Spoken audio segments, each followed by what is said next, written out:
get into some 24-inch high chalk rails for the marker boards. That's where the 3 in-classroom washrooms are at Giles, in those 3 kindergarten rooms there. And those are all very purpose-built for younger students. The sinks are 26 inches, the toilets are very low, and they're very small rooms to begin with. So because those rooms would require some modification to be useful for the older students, perhaps that's the best location for the district office. The district office is kind of non-dependent on those sorts of amenities anyway.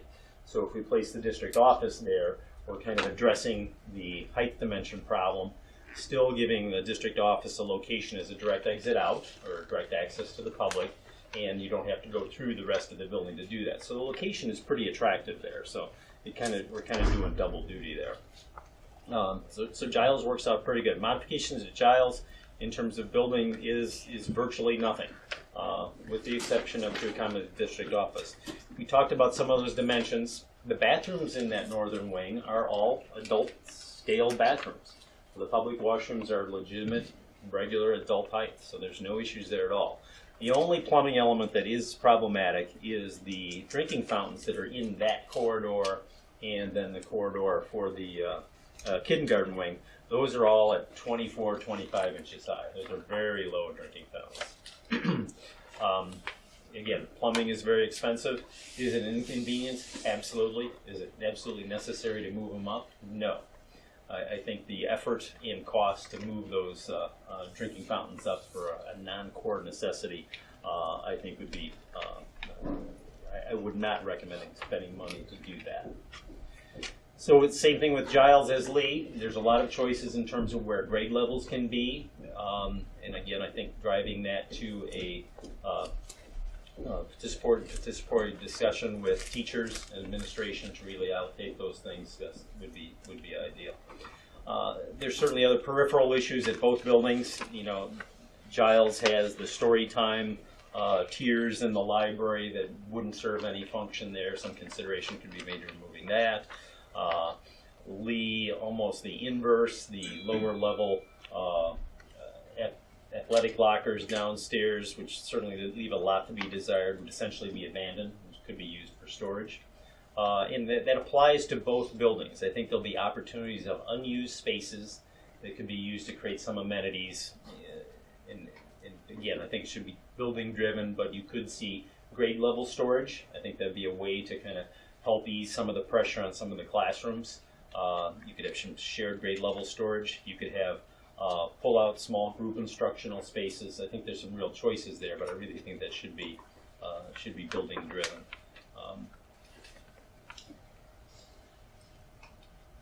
How to proceed next? I think I recognize that a grade level change from a long history of having K-8 at both buildings is a significant impact. We've asked the question about time before, and time is really important in this. And in reality, though, I think it's maybe less calendar time than where the time occurs.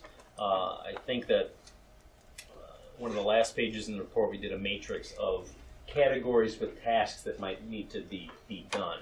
And we kind of divided the tasks into 4 categories. Budget, facilities, instruction-related issues, and communication. Of those 4, to be honest, I'd say communication is the most important issue there. I think that in talking about the time frame of notification for a conversion to a grade level center, I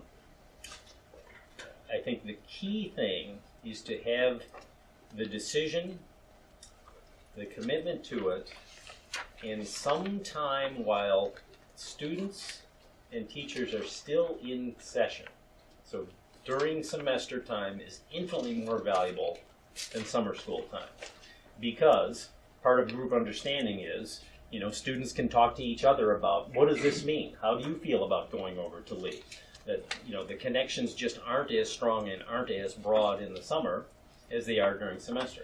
I think the same argument applies to teachers as well. I think the ability to kind of explore, test those ideas, do some of that work we talked about with engaging the teachers, involving them in that process and that decision it's much more effective to do that during the school year. We have access to them than trying to do it remotely or by email during the summer. So I think the time in semester is much more valuable than summer, and I think can really aid that understanding. Similarly, communication to the public at large, whether it be parents, very important constituency here, and non-parents. The ability to have sessions, information sessions, Q&A, extensions of the process of just what we're talking about now, the ability to talk about in a group, hear other people's concerns, I think can occur with much more effectiveness during the school year than the summer. So that really impacts my thoughts on the decision. Certainly, if there is construction involved, as we talked about, summer is certainly ideal to do that as well.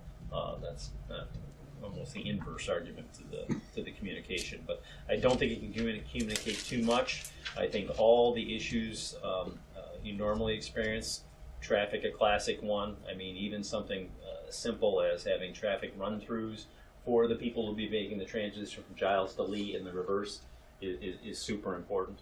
Another piece to this that occurs over the summer would be moving. Just the moving of teachers' supplies and equipment. Typical end of semester activity, they box up their supplies. And if they move between the schools, it could certainly be moved by internal staff, or you could hire a professional mover. Kind of judging about that effort, equating that to traditional moving labor costs, we think the effort of that move, so furniture and teacher material, is again in about the $10,000 range. There's quite a few efficiencies there for them because there's no empty trips. You're moving from Giles to move things to Lee and moving things back, so they'll be pretty efficient, and I think that's a reasonable line item estimate. So a lot of info there. Sorry, I breezed through it pretty fast, but that's what we found, and I'm happy to entertain questions.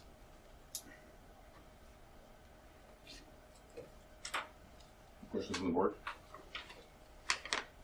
You didn't address the band room.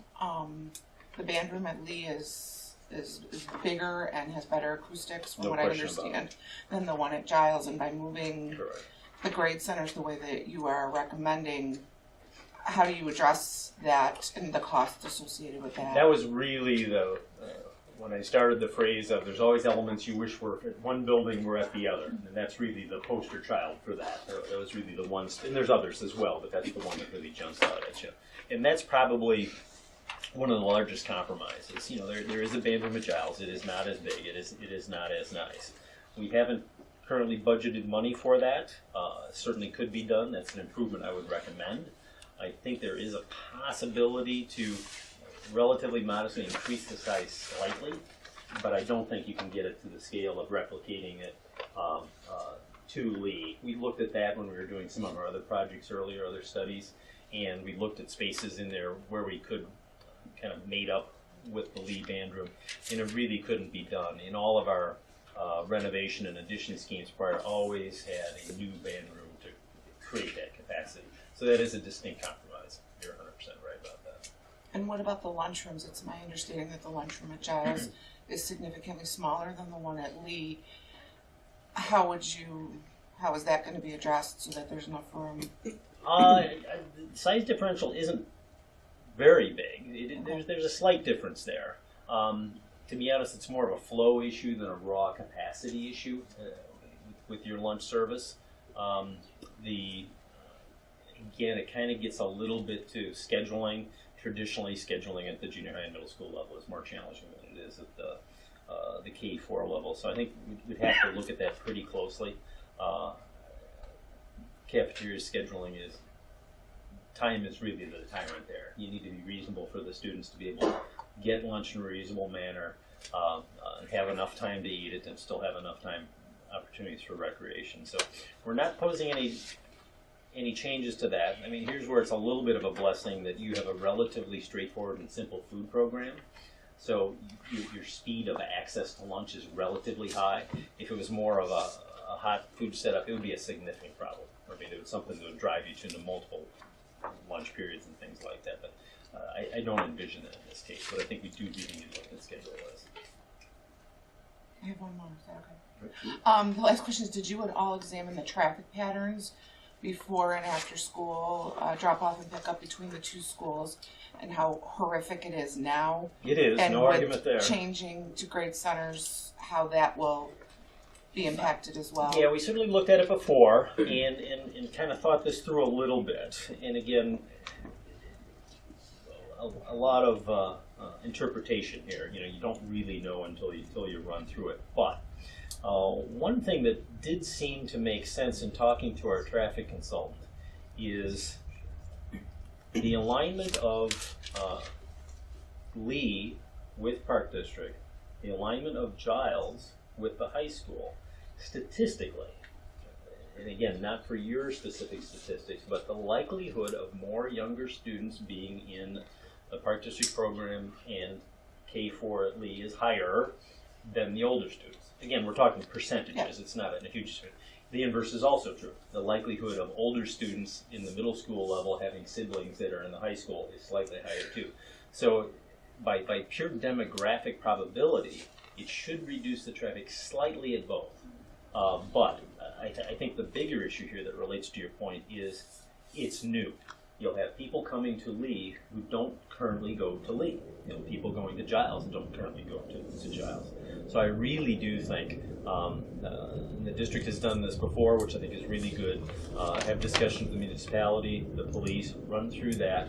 I also think prior to your implementation, have at least one or two opportunities for parents to do a test run. So to have a mock-up of pick-up and drop-off. So people who are less comfortable or less familiar with each school can do that. I also think a big communication component here, I really insist on site plans with directional arrows, making it as simple as possible. Particularly even those first couple weeks, I think you'll need more staff out there aiding people to get used to the new pattern, new to them. But in reality, you've really optimized, you know, both are really challenging from a traffic point of view. You've done a lot of work to optimize it, given the streets and the capacity as is, recognizing the numbers really fundamentally don't change. I don't expect it to be significantly worse, except for that transition period. When people How can you say that the numbers won't change when there are now going to be parents who have children at one school and at another? Then, Well, the you know what I mean? intra-school. They're going to have to, or There certainly possibly is. high school, Giles and Lee. You know what I Oh, mean? there will be that. There's no question there's some of that. That- It's going to have to increase. That's gonna I was increase. going to say there's no way it's going to decrease because we're going to have people driving from one school to another, even In when very people- short windows. Yeah, exactly right. I think that, you know, consideration should be, and I don't want to get, scheduling has to be a joint operation, but I do think it's logical to explore a stagger. Maybe not a significant stagger, but even a little bit, to exactly your point. Make that viable so people who do have to shuttle back and forth can do that.